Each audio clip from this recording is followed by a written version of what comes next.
नमस्कार, बहुत स्वागत है आपका। मैं हूं आपके साथ अमित शर्मा। सबसे पहले देखेंगे 4 मिनट में 18 मंडल।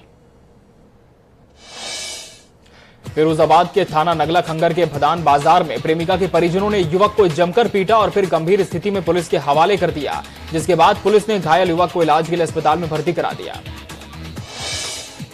आगरा के थाना शाहगंज क्षेत्र में रुई की मंडी में रहने वाले पुलिसकर्मी से पंखे में फांसी लगाकर आत्महत्या कर ली। पुलिस को मौके से सुसाइड नोट मिला है, जिसका पुलिस ने अपने कब्जे में लेकर जांच इसकी शुरू कर दी है। बिजनौर के मोहल्ला कस्साबान में आपसी विवाद को लेकर मारपीट हुई, जिसमें कुछ दबंगों ने खुलेआम एक महिला की जमकर पिटाई की, जिसमें महिला बुरी तरह से घायल हो गई, जिसे उपचार के लिए पास के अस्पताल में भर्ती कराया गया। पीलीभीत में ब्लॉक प्रमुख पद के लिए गांव में वोट मांगने गए बीजेपी प्रत्याशी और सपा प्रत्याशी के बीच जमकर मारपीट हुई। सपा नेता का आरोप है कि वो वोट मांगने गए थे, उसी दौरान बीजेपी प्रत्याशी ने अपने समर्थकों के साथ मिलकर उन पर जानलेवा हमला कर दिया।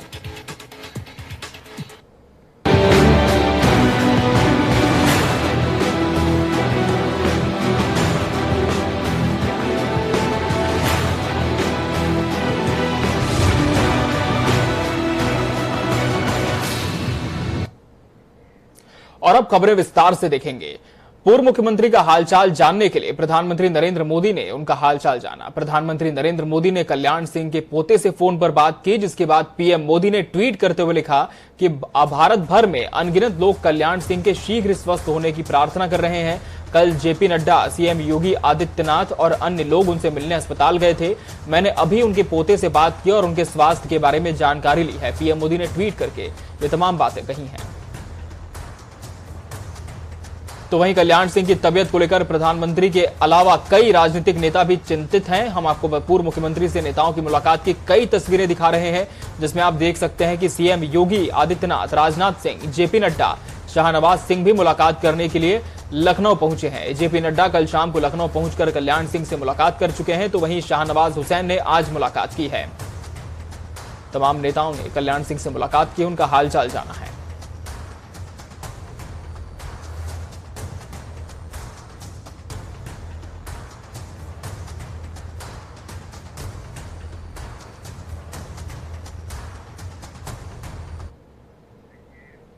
उत्तर प्रदेश की योगी सरकार नई जनसंख्या नीति 2021 से 30 लाने जा रही है। मुख्यमंत्री के सामने गुरुवार को लोक भवन में जनसंख्या नीति का मसौदा पेश किया गया। इसके तहत यूपी में नवजात मृत्यु दर, मातृ मृत्यु दर को और कम करने की कोशिश होगी। मुख्यमंत्री योगी आदित्यनाथ खुद इस नीति को जनसंख्या दिवस 11 जुलाई को जारी करेंगे। मुख्यमंत्री ने कहा कि कुछ समुदाय में भी जनसंख्या को लेकर जागरूकता का अभाव है। ऐसे में समुदाय केंद्रित जागरूकता के प्रयास की जरूरत है। उन्होंने कहा कि आबादी विस्तार के लिए गरीबी और अशिक्षा बड़ा कारक है। प्रदेश की वर्तमान जनसंख्या नीति 2000 से 16 की अवधि समाप्त हो चुकी है। अब नई नीति समय की मांग है। तो वहीं यूपी ब्लॉक प्रमुख चुनाव में हिंसा को लेकर एक्शन शुरू हो गया है। लखीमपुर में महिला से बदसलूकी मामले में सीएम योगी आदित्यनाथ के निर्देश पर सीईओ और थाना प्रभारी समेत 6 पुलिसकर्मियों को सस्पेंड कर दिया गया है। इसके अलावा महिला से बदसलूकी के मामले में पुलिस ने यश वर्मा नाम के एक आरोपी को गिरफ्तार किया है। यश वर्मा बीजेपी सांसद रेखा वर्मा का रिश्तेदार है। सीएम योगी ने निर्देश देते हुए कहा है कि प्रदेश में किसी भी प्रकार की हिंसा को बर्दाश्त नहीं किया जाएगा।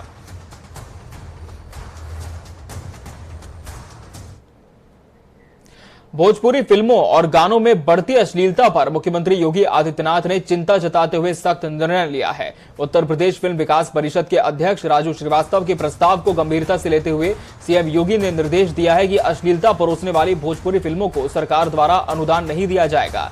राजू श्रीवास्तव ने गुरुवार को मुख्यमंत्री के सरकारी आवास पर योगी आदित्यनाथ से मुलाकात की। इस दौरान उन्होंने फिल्म सिटी की स्थापना के लिए चल रही प्रक्रिया की जानकारी दी। साथ ही कहा कि भोजपुरी भाषा में बनने वाली फिल्मों और गानों में अश्लीलता बढ़ रही है। इससे हमारी संस्कृति और समाज पर दुष्प्रभाव पड़ रहा है। इसके पहले सांसद रवि किशन भी फिल्मों में बढ़ती अश्लीलता पर रोक लगाने की मांग कर चुके हैं, जिस पर सीएम योगी ने कहा कि जो फिल्में और गाने अश्लीलता को बढ़ावा देते हैं, उन फिल्मों पर सरकार की तरफ से दिए जाने वाले अनुदान पर तत्काल रोक लगा दी जाएगी।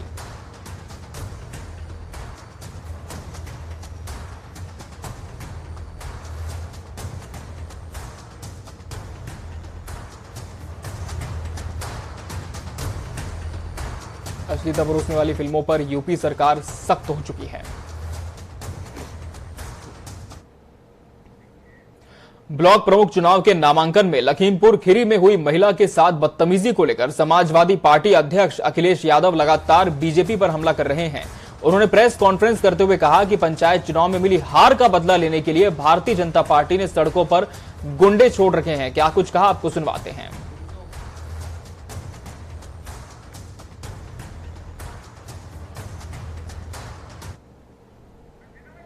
जब जनता ने हरा दिया भारतीय जनता पार्टी को, जो पंचायत के चुनाव हुए थे उसमें बुरी तरीके से भारतीय जनता पार्टी हार गई। उस हार का बदला लेने के लिए भारतीय जनता पार्टी ने अपने गुंडों को सड़कों पे छोड़ दिया और पूरा का पूरा चुनाव लूट लिया। जिला पंचायत में जो कुछ किया वो सबके सामने है।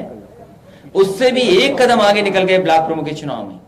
वो बहन हमें ये मिलके गई हैं, दोनों प्रस्तावक और ब्लॉक प्रमुख की प्रत्याशी। उन्होंने जो घटना उनके साथ जो हुई है, इतना अपमानित कभी नहीं हुआ। एक माँ के साथ, एक बेटी के साथ, एक बहन के साथ ऐसा हुआ वो व्यवहार। ये भारतीय जनता पार्टी जो अपने दुहाई देती थी कि इससे साफ सुथरी पार्टी कोई नहीं है, लोकतंत्र की पसदर बनने वाली। और फिर तब जब उत्तर प्रदेश के मुख्यमंत्री एक योगी हों, एक उत्तर प्रदेश के मुख्यमंत्री योगी हों, उन्होंने किसको खुली छूट दी थी? कहीं यही लगता है कि भारतीय जनता पार्टी ने पूरी तरीके से गुंडों को छूट दी थी, जो चाहो सो करो। इसी वजह से हमारी बहन को अपमानित होना पड़ा, उसकी साड़ी तक खींची। याद रखना, जिन अधिकारियों ने इस तरह का काम किया, उन अधिकारियों का भी हिसाब किताब किया जाएगा समय आने पर। लखीमपुर में हुई घटना पर सख्त कार्रवाई की गई है। इस घटना पर एडीजी जोन एसएन सावत का बयान सामने आया है। उनका कहना है कि ऐसी घटना बिल्कुल किसी भी जनपद में बर्दाश्त नहीं की जाएगी। घटना वीडियो के आधार पर पहचान की जा रही है। इस घटना पर लापरवाही बरतने वाले पुलिस कर्मियों पर भी कार्रवाई की गई है। तो वहीं कल होने वाली मतगणना को लेकर पुलिस की तैयारियों का भी जिक्र किया।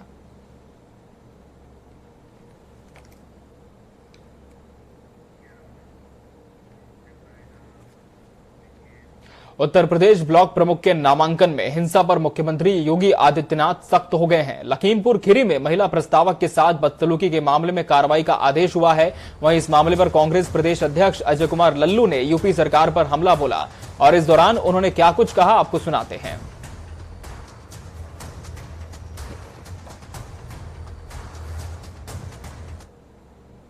गोली चली, लाठी चली, सरेआम आतंक का माहौल रहा। सरकार के मंत्री, संतरी और सारे विधायक, तमाम संबंधित अधिकारी मौजूद रहे। उत्तर प्रदेश का लोकतंत्र का चीरहरण होता रहा और मुख्यमंत्री बैठकर देखते रहे। ये कौन सा लोकतंत्र है? मैं उत्तर प्रदेश के महिला मुख्यमंत्रियों से, महिला मंत्रियों से पूछना चाहता हूं कि महिला मंत्री जी बताइए, उस महिला का जिस तरह साड़ी खींचकर सारे महिलाओं के सम्मान को तार तार किया गया, क्या एक महिला का सम्मान योगी आदित्यनाथ जी की सरकार में इसी तरह होता रहा?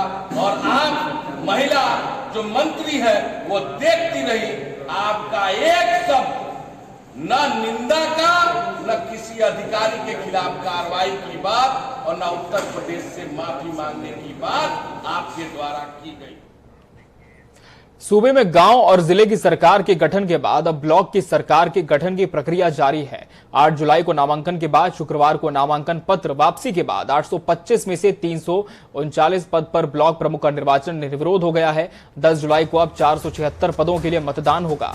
आपको बता दें कि उत्तर प्रदेश में ब्लॉक प्रमुख के चुनाव के लिए 825 सीटों पर 1778 लोगों ने 8 जुलाई को नामांकन किया था। इसमें 68 का नामांकन पत्र रद्द कर दिया गया था।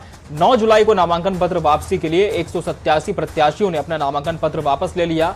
इस तरह से कुल वैध 1710 में से 349 का निर्विरोध निर्वाचन हो गया है और अब प्रदेश में शनिवार को 476 ब्लॉक प्रमुख के पद के लिए मतदान होना है। गोंडा के मुजेहना ब्लॉक को छोड़कर अन्य 476 ब्लॉक पर शनिवार को 75,845 बीडीसी मतदान करेंगे। शनिवार को दिन में 11 बजे से मतदान शुरू होकर 3 बजे तक चलेगा। इसके बाद मतगणना होगी और शाम 5 बजे तक मतगणना का समय रखा गया है। इसके बाद परिणाम घोषित किया जाएगा।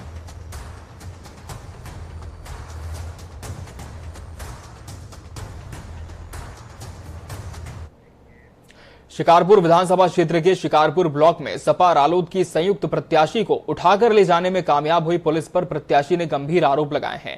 इस दौरान प्रत्याशी ने दावा किया है कुछ फॉर्मों पर दस्तखत करने के बाद पुलिस ने छोड़ा है उसे, और इस दौरान राज्य मंत्री अनिल शर्मा के एक समर्थक ने पुलिस की जीप में छिपकर अपनी जान बचाई। लेकिन गुस्साए ग्रामीणों ने पुलिस की जीप में छिपे मंत्री के समर्थक की जमकर पिटाई की। गांव में लगातार 2 घंटे तक चले हंगामे के बाद चप्पे चप्पे पर पुलिस तैनात कर दी गई है।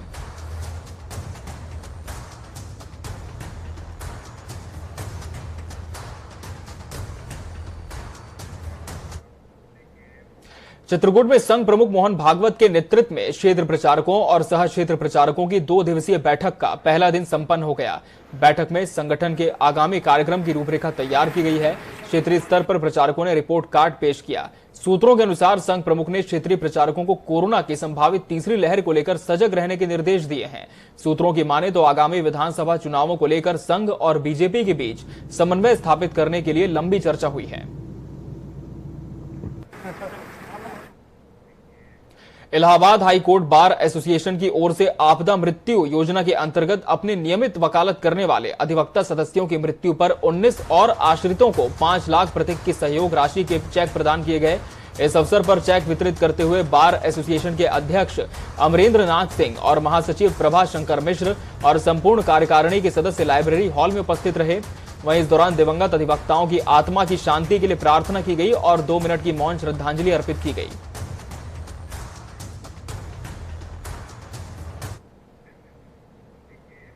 सांसद से मंत्री बनने के बाद पहली बार अपने आवास पहुंचे कौशल किशोर का दुबग्गा चौराहे पर क्षेत्र की जनता ने भव्य स्वागत किया और फूल मालाओं से कार्यकर्ताओं और क्षेत्र की जनता ने मंत्री कौशल किशोर को बधाई दी।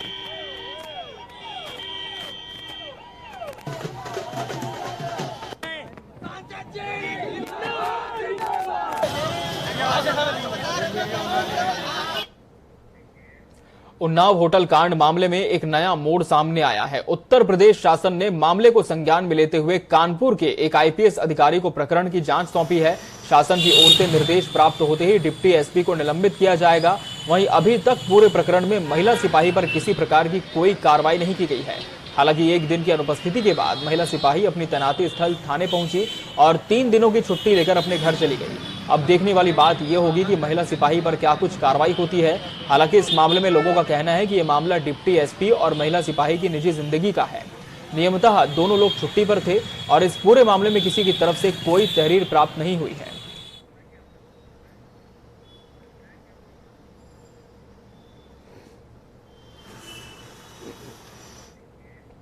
पीलीभीत की सुनगढ़ी थाना क्षेत्र की पुलिस को रात तकरीबन 3 बजे मुखबिर की सूचना मिली कि उनके क्षेत्र में सट्टा किंग अपनी कार से कहीं जा रहा है, जिसको लेकर पुलिस ने रात में ही दबिश दी। कार्रवाई के दौरान सट्टा किंग पप्पू टेलर ने पुलिस पर हमला करने की भी कोशिश की, मगर किसी तरह पुलिस ने दबंग सट्टा किंग को धर दबोचा। उसके पास से पुलिस ने 50,000 नकदी, ताश की 2 गड्डियां, चाकू, एक कार भी बरामद की है। पुलिस इसे बहुत बड़ी सफलता मान रही है। पप्पू टेलर अंतर जनपदीय सट्टा किंग है, पहले भी जेल जा चुका है। पुलिस का मानना है कि जिले में अब सट्टे के कारोबार पर रोक लगेगी।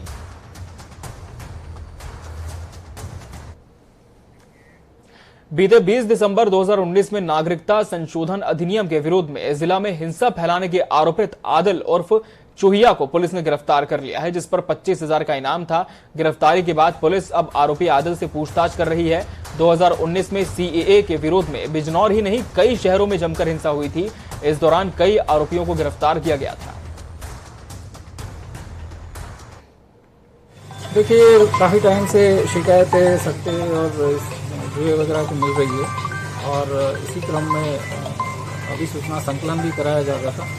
तो कल रात को नाइट चेकिंग के दौरान ये सट्टा किंग है पप्पू, तो इनको गिरफ्तार किया गया है और इसमें आगे भी इस तरीके की कार्रवाई जो है आगे भी जारी है।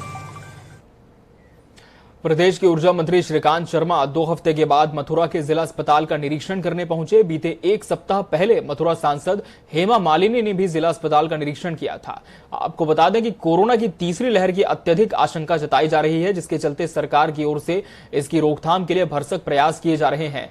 कोरोना की दूसरी लहर ने जनमानस को झकझोर कर रख दिया था। अब इसी के मद्देनजर तीसरी लहर की आने की वैज्ञानिकों की ओर से आशंका जताई जा रही है। इस लहर से निपटने के लिए सरकार ने जगह जगह पर्याप्त इंतजाम होने का दावा किया है।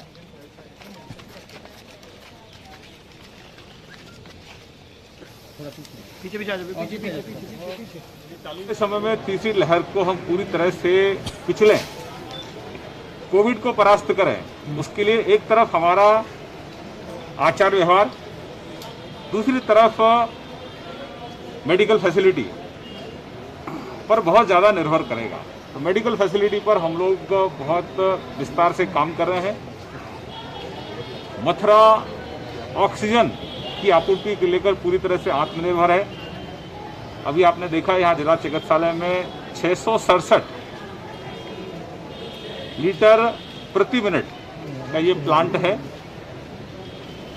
और यहाँ पर जो कोविड टेस्टिंग लैब है उसकी क्षमता वृद्धि भी हम लोगों ने कराई है। पहले जहाँ 350 ही सिर्फ सैंपल टेस्ट हो सकते थे, आज 1000 से 1200 तक टेस्टिंग की व्यवस्था हमारी उस लैब में रहेगी।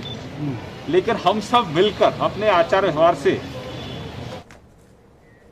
सहारनपुर के थाना सदर बाजार के रेलवे कॉलोनी के रेलवे हॉस्पिटल से बहुत बड़ी लापरवाही सामने आई है, जहां गलत इंजेक्शन लगाने से महिला की मौत हो गई। महिला की मौत के बाद आक्रोशित परिजनों ने जमकर कोहराम मचाया और जमकर हंगामा किया। परिजनों ने महिला उमा देवी को गलत इंजेक्शन लगाने का आरोप लगाया है। डॉक्टर कह रहे हैं परमानेंट इलाज था। ये क्या क्लिनिक की रिपोर्ट झूठ बोल रही है। बीमार है कहीं इनको कोरोना, लेकिन ऐसे ठीक ठाक है ना, कोई ना दिक्कत ना कुछ, सिर्फ दवाई लेने आए ये और दवाई लाते यहाँ से पता नहीं ऐसा क्या कर दिया इन्होंने। जब आदमी ठीक ठाक आया एकदम कैसे खत्म हो जाएगा, अपने आप कोई ना खत्म हो जाएगा जब तक उसकी आने की नहीं। ऐसा तो कौन सा इंजेक्शन इन्होंने लगा दिया ऐसा जो ये बता भी नहीं रहे। यहाँ पे आए इन्होंने एक इंजेक्शन लगाया, उनके मुंह से झाग आया, हाथ पैर मुड़कर उनकी डेथ होगी और फिर कहने लगे यहाँ से रेफर कर रहे हैं। कहाँ पे लाए थे? यही पेरेंट हॉस्पिटल। कब से चल रहा था माता जी? इलाज कुछ नहीं, वैसे ही तबीयत खराब हो जाती है, कोई ट्रीटमेंट नहीं चल रहा, कोई पर्सनल वो बीमारी नहीं थी, कोई कि मतलब कोई बीमारी लगी हुई, ऐसा कुछ नहीं था, ना कोई शुगर ना हार्ट की कोई दिक्कत नहीं थी। मुख्यमंत्री पुष्कर सिंह धामी दिल्ली दौरे पर हैं। अपने दिल्ली दौरे के दौरान धामी राष्ट्रपति और प्रधानमंत्री सहित केंद्रीय मंत्रियों से मुलाकात करेंगे। मुख्यमंत्री 10 जुलाई को सुबह लगभग 12 बजे प्रधानमंत्री नरेंद्र मोदी से शिष्टाचार भेंट करेंगे। दोपहर 1 बजे राष्ट्रपति रामनाथ कोविंद से शिष्टाचार भेंट करेंगे और उसके बाद 3 बजे गृह मंत्री अमित शाह और शाम को 5 बजे रक्षा मंत्री राजनाथ सिंह से मुलाकात करेंगे। इसके साथ ही मुख्यमंत्री के अन्य केंद्रीय मंत्रियों से भी भेंटवार्ता प्रस्तावित है।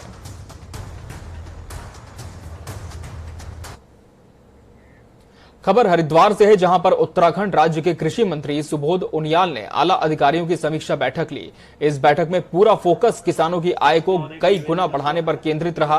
कैबिनेट मंत्री सुबोध उनियाल ने कहा कि राज्य में बागवानी विकास को लेकर कई योजनाएं बनाई गई हैं। आज हमने प्रदेश के समस्त उद्यान अधिकारियों और निदेशकों की बैठक हरिद्वार में बुलाई, जिससे कि यह संदेश पूरे प्रदेश में जाए कि सरकार किसानों की आय को कई गुना करने का काम गंभीरता से कर रही है।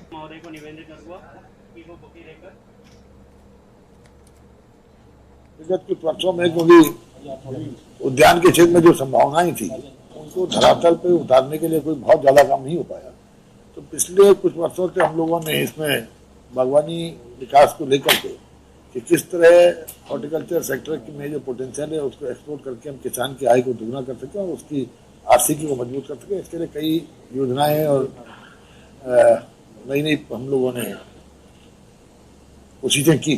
तो वही उन्हीं नई योजनाओं को किस तरह धरातल पे शीघ्र उतार करके किसान की आय को दुगना किया जा सकता है उसको लेकर नवनियुक्त खाद्य सुरक्षा मंत्री बंशीधर भगत ने विधानसभा में खाद्य सुरक्षा अधिकारियों के साथ बैठक की। बैठक के बाद बंशीधर भगत ने कहा कि राशन विक्रेताओं की कई समस्याएं थी, जिन समस्याओं पर चर्चा की गई है और जल्द ही उन समस्याओं का निस्तारण भी किया जाएगा। इच्छा बैठक भी थी, थोड़ा जो हमारे सस्ता गल्ला विक्रेता हैं इनकी समस्या थी तो इनके साथ भी बैठना था। तो उसमें कुछ बिंदुओं पर चर्चा हुई। इनका जो लाभांश है बहुत कम है, तो अब लाभांश को बढ़ा के हमने 50 रुपए क्विंटल करने का कह दिया है। इसी के साथ इस बुलेटिन में फिलहाल इतना ही। दीजिए इजाजत, नमस्कार।